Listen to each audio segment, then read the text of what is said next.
Alright, what's up everybody? I'm back with the showcase. It's big, it's cool. It's that 4-part mod series, part 3 of 4, from the mod creator Paramonov95 on Nexus Mods. The mod that adds over 350 pieces of equipment into the game through all acts. Ooh, if you got to this one because you didn't care about the others, quick rundown. You could download this mod on Nexus using Vortex, or you could use Baldur's Gate 3 Mod Manager. I use Vortex.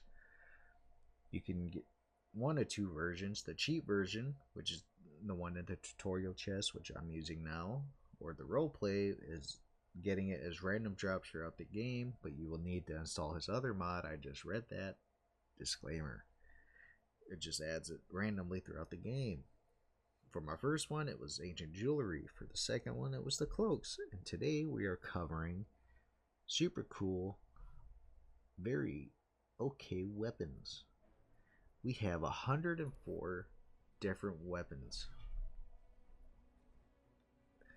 This mod adds a total of 8 legendaries, 17 very rares, 32 rares, and 47 uncommon weapons, which are split up as followed: 25 daggers, 8 flails, 8 sickles, 21 short bows because there's a sad lack of bows, 30 shields because shields, and 12 hand axes because who doesn't want a throne.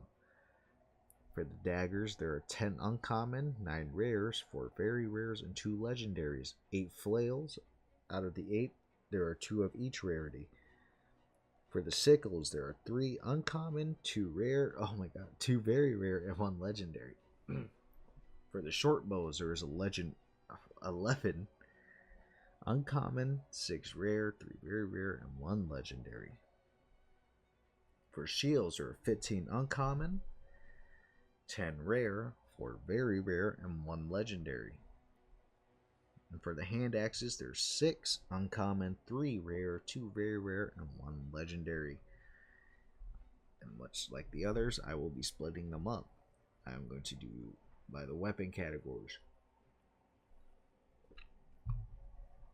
Whew, here we go. Starting with daggers, it looks like. For your uncommon, you got the Weave Tearing Dagger, tied to powerful magic. When you roll a 3 or less on the damage die for spell attacks, you can reroll the die once, which is nice because I think Gale can use daggers, or a sorcerer. Dagger of the Unforgiving Imp, Sealing Life Force. Each time you deal force damage to a creature with a spell in combat, you restore 1 HP to yourself. Healing power increases every 3rd level. Nice for Gale if you have Magic Missile. Dagger of the Water Shaman. Healing yourself or an ally with a spell in combat creates a blast of healing cloud that restores 2d8 plus 2 hit points to all creatures within a 10-foot radius. You then enter lethargy with a 40% chance, which sucks. Notice how it says all creatures. That includes enemies around you. Don't be fooled. Dagger of the Stormwind. Dealing thunder damage to a non-large creature in combat, you push it back for 7 feet. Nice, simple, clean. Dagger of the Sky Raven. Using jump or fly in combat, you gain 4 lightning charges once per turn. If you're already under the effect of lightning charges, you only gain 2. Dagger of the Vicious Coachman. Exploiting a weakness, if you miss a charmed or frightened target by an attack or spell, you restore an action point, bonus action, and take 1d6 necrotic. God, that's punishing you, but it restores it for you, so you get another chance. Dagger of Silent Winter. Dealing damage with the spell to an enemy while standing on a frozen surface gives you 5 temp HP. There is also 1% chance that the enemy will instantly freeze dry to death. Whoa. Dagger of the Infamous Wizard. Once per long rest, you restore your 1 and 2 level spell slots by entering a rage. Imagine Gale punching a innocent orphan. Dagger of the Arrogant Elf. Main hand only, dex plus 2. Offhand only, sleight of hand plus 2. Dagger of the Mountain Druid, the Druid King's Charms. When you deal damage with this dagger, you deal an additional 1d8 lightning with a 33% chance. That was it for uncommon. To rares. Just gonna drink this water. My throat's chocked. Dagger of a finished crime. Finished job. When you miss an enemy with a spell or weapon attack, you inflict a chance of poison, which has no lifespan. Chance of poison is 1d4 each turn and also has a 1d6 penalty to saving throws. They can dispel the effect if they succeed a con save with 13. Nice, simple, clean. Oop, my headset fell off. Dagger of Sorrow. Once per short rest, inflicting fear on an enemy, you gain 2 charges of fear essence. Release of the essence. When you miss an enemy, you can spend 1 essence to apply fear. I don't think I have to look at that. Dagger of Merkel's Servant. Merkel is displeased with you. He thinks you suck. When you deal necrotic damage to an enemy, you gain Merkel's Outrage with a 7% chance. Tell Merkel to shove it. You kill this chosen. Your next successful attack with a spell or weapon is granted to deal critical hit. Maybe he doesn't really suck. Dagger of the Northern Alliance. Once per combat with finishing enemy, you gain Liquid Extraction for 7 turns, which just sounds like you're pissing, but for the sake of this, let's read it. Your Ray of Frost and Chill of the Mountain deal an additional 1d8 cold. By losing the effect, you take a 1d8 yourself. Wow. Dagger of the Insidious Being. The creature inside the dagger convinces you to make a deal. At the start of each turn, you are subject to the painful deal. Creatures you summon within 40 feet get ethereal control. And that is the creature gains plus. I'm assuming that's 4d12s to attack rolls. When the creature loses this effect, it takes 3d4 psychic damage. So it's one. Singer's Dagger. When you damage a charmed creature, you gain all bonus actions. Crazy. Dagger of Final Escape. If you damage an enemy with this dagger and you have no more than 25% of your HP, you gain Galling Wounds. This effect triggers once per combat. At the end of each turn, you gain 1 HP. The amount depends on your level and your spellcasting mod, which is nice. Dagger Dastardly Consular. Don't get mad at me. When you enter stealth, you burn 1 level 2 spell slot and gain Reliable Ending. If the spell slot is not spent, nothing happens. Reliable Ending, your melee weapon attack deals an additional 0 pierce. The effective increases with your spellcasting modifier, so it can be pretty dangerous. Jester's Dagger. At the start of combat, you gain Court Joke. Court Joke does your attack rolls with the spells have an advantage, but attack rolls with or without weapons have disadvantage. Turns into a tavern joke at the end of the turn, which your attack rolls with or without weapon have advantage, but attack rolls with spells have disadvantage.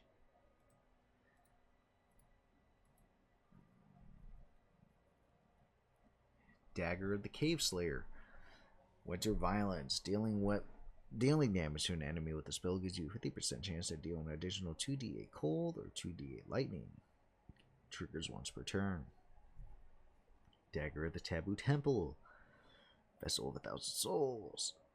When using a spell that requires key points or warlock slots in combat, you have a 28% chance to gain saturation with souls. At the start, you restore 1 key point and 1 warlock on each turn. Do these have unique models?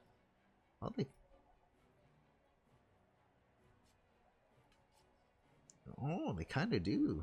Invisible Dagger. You deal damage. When you deal damage with this dagger to a creature, you become invisible. I guess they have unique models too for the weapons, unlike the cloaks that all had the same look. I should have been checking them out. Whew, Dagger and the Marvelous Wisdom. By applying any condition to an enemy in combat, there is a 15% chance you gain 1 charge of Sin Magic. Sounds exactly what I think it is. For each charge of this effect, you gain +1 Intel, Wiz, and Charisma. At the start of each turn, you regain 1 spell slot. This dispels at the end of combat. And And for your legendary dagger, Sword of Chaos. Dealing a critical hit to an enemy with the spell, you gain 1 charge of Fierce Desire. And then Unconcealed Rage, you absorb 6 charges of Fierce Desire and enter Fierce Reaping. Fierce Desire is +1 to attack rolls for each spell. For each charge this effect accumulates up to 6 charges. I'm sorry, you gain advantage on attack rolls +2 to spell save DCs for each charge of this effect. Dispels at their long rest or 5% chance at their critical hit. And that's it. Oh wait, there's a second dagger. My bad. Dagger of Fate. As long as you carry this dagger, it demands for souls. You start each new day with exhausted hilt and must fill it with cursed souls. When you finish off a cursed enemy, the dagger of fate infuses its spell with the first soul. Roll less on all dice. So it's just a cursed weapon.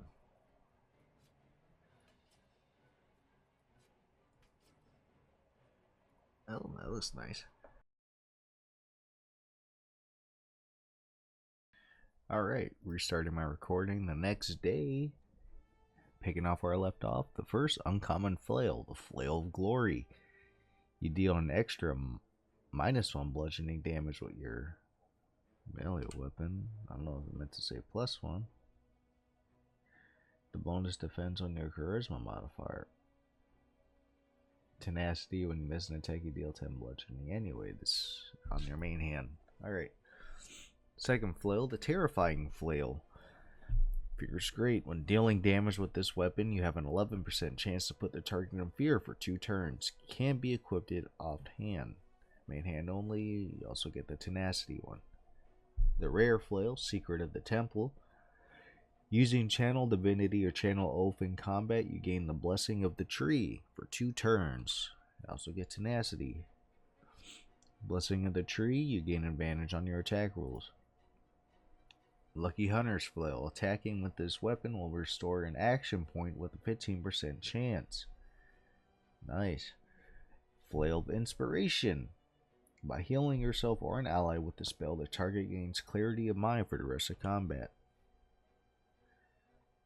The creature thinks more clearly and directs its attacks better. It gains +2 to 8 to attack rolls. Flail of the Cursed Innocence. When you use a spell on a foe, you apply Tormenting Curse for 1 turn. The creature takes 1d6 more damage from all sources. The effect can be stacked, so if you keep hitting them, crazy. Flail of the Coastal Tides. When you deal damage to a foe with this weapon, you heal yourself and your allies for 2d8 plus 2 or 2d4 plus 2 hit points. Triggers no more than once per turn. Flail of the Shadow Clan. When your HP is less than 34%, odd number, you gain Shadow Gifts for the rest of combat. Shadow Gifts does... You restore 1 Warlock spell slot at the start of each turn. Crazy for Will, or if you're a Warlock. On to the Sickles. Sickle of Bloodletting. Taking damage from this sickle, the creature must succeed a con save of 12 or suffer deep bleeding for 3 turns. Deep bleeding is new. Deep bleeding does 1 slashing damage each turn. If the bleeding duration reaches 5 turns or more, the creature starts taking 2d4 slashing damage and the bleeding ends. Sickle of the Whisperwind Clan. When you miss with the sickle, you gain Magic Swirls for 2 turns on the main hand. Magic Swirls is just +1 to AC. On your offhand, you get, when you hit a creature with this sickle, you regain 1 level 1 spell slot with a 70% chance. Crazy, nice, simple. Sickle of 1,000 Stars. When you heal a creature with a spell, you also regain them 1 hit points. This modifier, the amount of healing depends on your spell casting modifier. On your offhand, you gain resistance to radiant damage. Nice, simple, clean. Tribal Hunting Sickle. Weakening Strike. Taking damage from this sickle, the creature must succeed a dex save of 12 or suffer from Blight, which I think is the spell, but Yeah, their armor class is -2. On your offhand, you gain +3 to weapon attack rolls against Beast. Sickle of the Dark Bargain. On your main hand, you gain Witch Strike. When you deal damage with the sickle, you also deal 1 to 6 necrotic damage to the target, but receive 1 charge of part of the bargain, which is new. That does, you lose 2 of your maximum HP for each charge of this effect to spells and in combat. On the offhand, you gain unnaturally long life, -2 to damage. When dealing damage to an enemy with a targeted spell, you gain 1 charge of Vitality Surge, and your hit points increase by 2 for each charge. Sickle of the Whispering Grove. At the start of each turn, the Force of Natures are activated with 35% chance of entangling all foes within the 33-foot radius of the wielder. If the creature cannot remove, attack rolls have advantage, while attack rolls on decks have disadvantage. Zurisk's Fang? I don't know. Maybe I got it. Maybe I didn't. Who's to say? In your main hand, you gain Poison Glands. Taking damage from this sickle, the creature must succeed a con save of 18 or be inflicted with immobilizing venom for 4 turns. This creature cannot regenerate hit points or remove. Offhand only, Ancient Curse. Upon becoming the target of your spell, the foe must succeed a Wisdom save 15 or suffer 1 charge of Curse of Weakness. The Curse of Weakness, they lose 1 Constitution for each charge of this effect and loses bonus action points at the start of each of its turns. They can't push you. And then the Blood Moon. When attacking a foe with this weapon, you apply a Blood Curse to that foe with a 25% chance for 2 turns. Crazy, crazy. Oh, wow. And now we're on to the short bows. This is the longer ones. Gotta get my throat ready. Alright. Enchanted Short Bow. You gain 1d4 to attack rolls with this bow.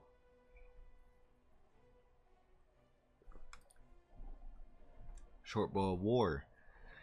You deal an additional 0 piercing damage with this bow depending on your fighter level. Attack rolls with this bow are class level Ranger 3 or higher depending on your Ranger level. Values increase for every 3 class levels rounded down.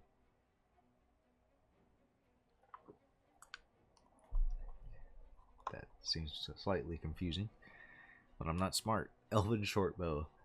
Rolling a 10 or less on an attack die while attacking with this bow, you re-roll it. So it's pretty much reliable talent put into a bow. The Chase Short Bow. A creature that takes damage from this bow must succeed on a con save or suffer from bleeding. They seem to have different effects. Take 2 slashing at the start of your shot, have disadvantage on con saves. Short Bow Levitation. Fall damage is halved and jump distance is increased by 10 feet. Odd. Short Bow of Dashing Fortunes. Dexterity +1 up to 16. Poacher Short Bow. By attacking beasts with this weapon, you deal an additional 1d6 piercing. Short Bow of Ease. Oh my god. Missing creatures with this bow, you gain 1 charge of the moon's lightness. And that is +1 to attack rolls of ranged weapons for each charge of this effect. Then we have Short Bow of the Lazy Dude, or Adventurer. This bow cannot roll less than a 3 on its damage die. Hello. Thunderwave Bow. Thunderous Shot. A creature that takes damage from this bow must succeed on a stain save of 15 or be thrown back 3 feet. Simple if you want to push a guy off a cliff. I get it. Snake Short Bow. It just adds a d4 poison damage.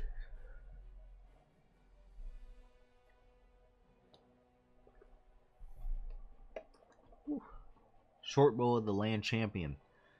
When dealing damage to a creature with this bow, you have a 21% chance to regain a superiority dice. Good for your Lae'zel, because everybody does Battle Master with her, I hope. Igniter.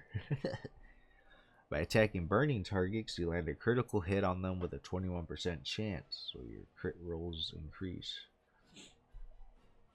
Northern Bow. When attacking creatures with this bow, you deal an additional 4% of their max HP with cold damage. They also are. It also grants vulnerability to cold. I don't know if that you get vulnerability to cold. Yep, you get it. So cold damage is doubled against you with that bow. High risk, high reward. Grove Defender.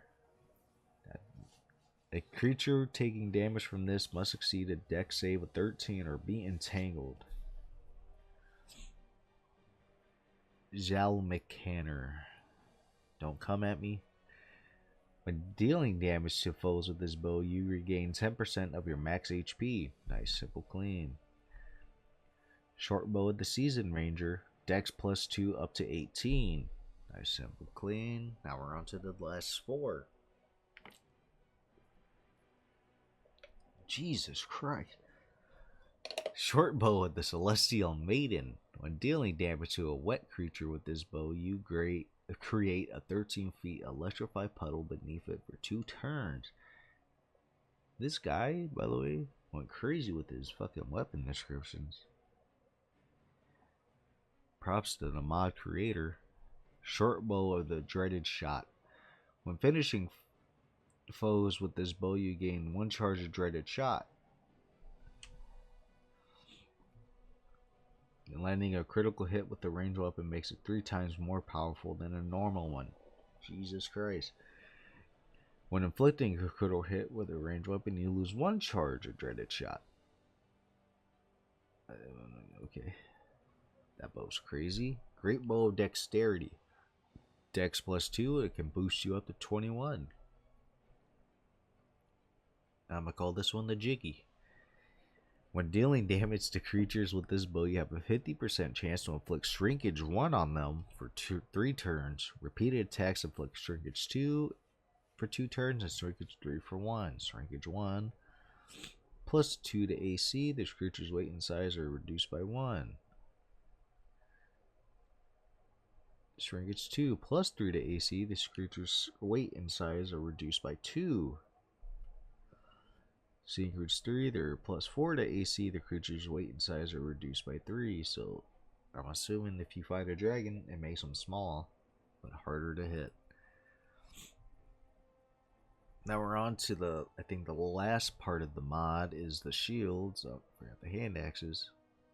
Alright, starting with the first shield. The Buckler Fidelity. Con save plus 1. Simple. Clean. Elven Shield. Medicine plus 2. Nice. Deep Sea Shield. Intimidation plus 2. Because that shield looks creepy. Orcish Shield. Strength plus 1 up to 18. Dwarven Shield. Strength saves and dex saves plus 1. Wizard's Barrier. Magic Mark. Spell save DC plus 1. Make sure you give Gale, I guess. Ancient Bulwark. There it goes. You take 1 less damage from all weapon attacks. Buckler the Scourge Hunter. Undead, Monstrosity, Fiends, and Fade deal 2 less damage to you. Fuck you, Aunt Ethel. Buckler of Fortitude. When you have less than 50% HP, you gain plus 2 con, but not more than 20. Aegis of the Night Healer. By healing with the spell, you have a 10% chance to restore your Lay on Hands charge. Good for you nice paladin people. Cultist Shield. If a 1 is rolled on a saving throw die, you re-roll it. The Green Fury. At the start of combat, entangling vines rise from the ground at 27 feet around you. I'm assuming that means you're also caught in it. Spike Shield. During combat, those attacking you in melee must succeed a con save or receive bleeding. Halo of Salvation. When taking damage, you apply Barrier of Faith to yourself and allies within 17 feet with a 25% chance.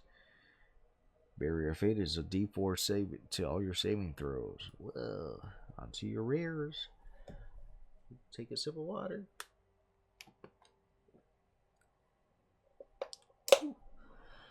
When a foe hits you with the melee attack, you can use your reaction to knock it prone unless they succeed a dex saving throw. Attacks cannot land critical hits on the bearer of the shield. Whoa. Shield of the Unshakable Belief. You gain advantage on concentration. You also get Shield Bash. The Brick Wall. You take 2 less damage from all weapon attacks and Shield Bash. Magic Ocean Shell. Half your fighter level is added, rounded down to the damage of your cantrips. That's if you know you're the Eldritch guy. And you also get Shield Bash. Catrina's Shield. Don't know if I said it right. When dodging attacks in combat, you regain a superiority dice with an 18% chance with Shield Bash on you. Halo of Hope.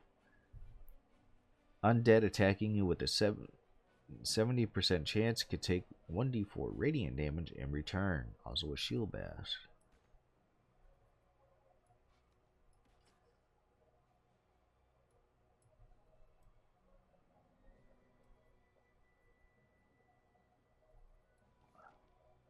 Huh, I'll figure that one out. Gotta sneeze.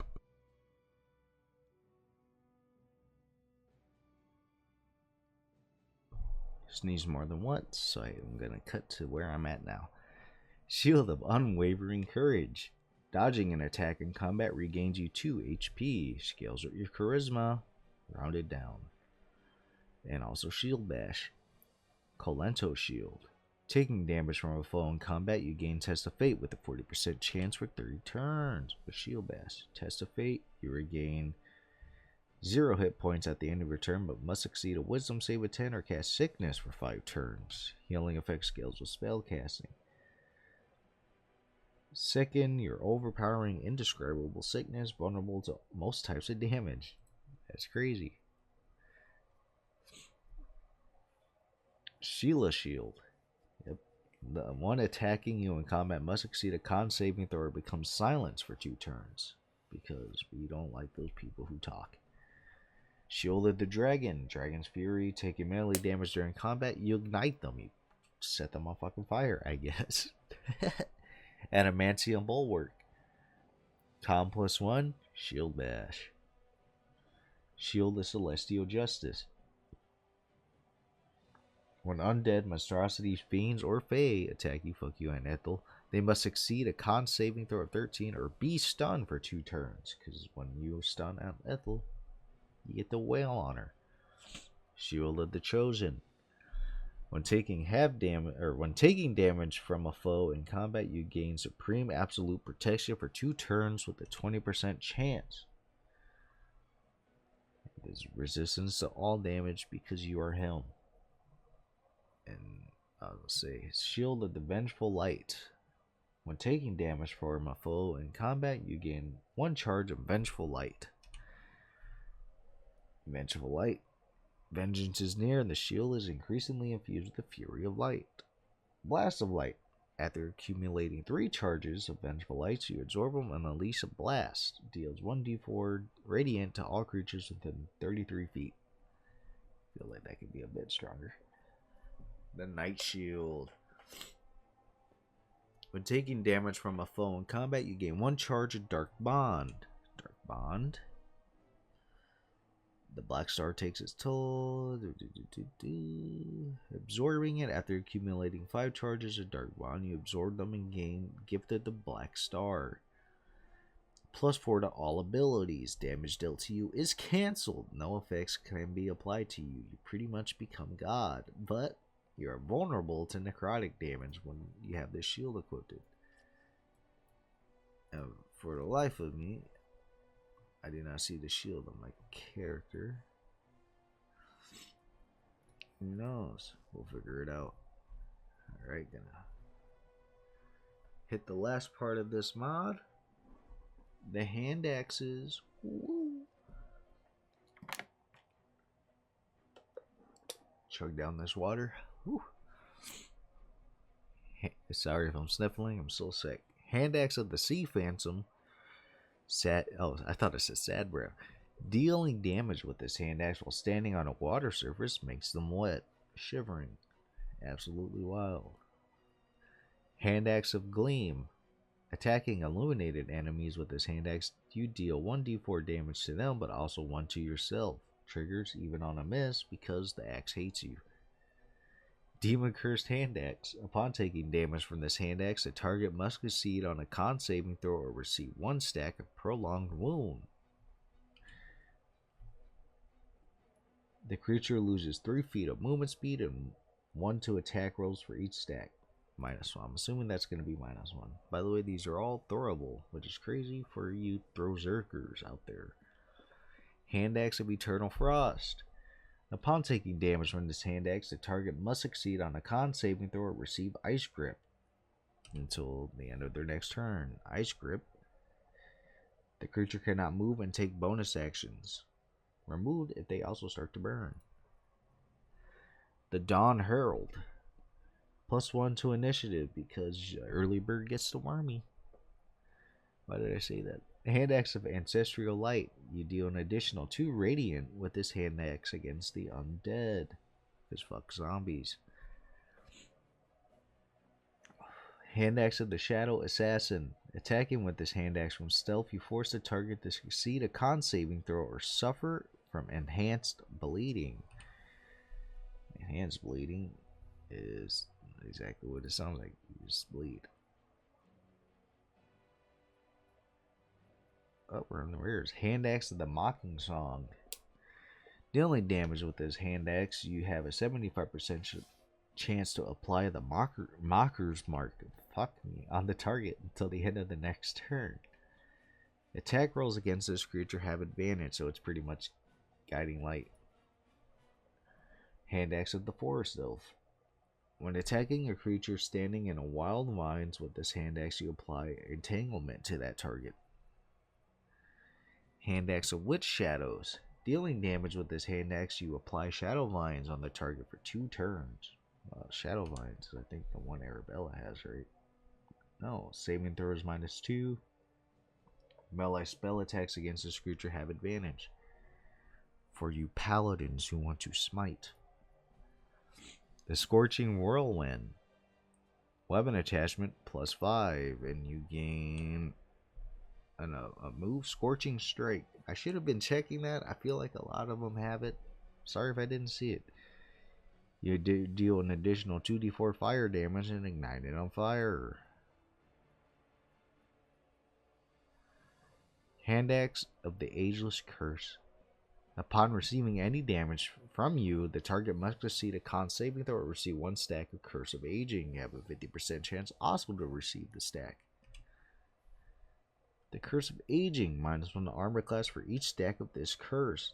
This curse does not dispel over time. If you reach 5 or more, it dispels and you take 5 to 60 necrotic damage. Because fuck you, that's why. And that is it for the Ancient Weaponry mod. Guys, thank you for, I'm hoping, sticking through it. If you didn't and you skipped a certain parts, thank you. A view is a view, a sub is a sub. And Water's helping me talk through these videos. So, hopefully I can power through the next ones I have. Thank you guys for watching. I appreciate it all. Whew. Have a good time. This is probably going to be the longest one in the series. Alright. See you next time.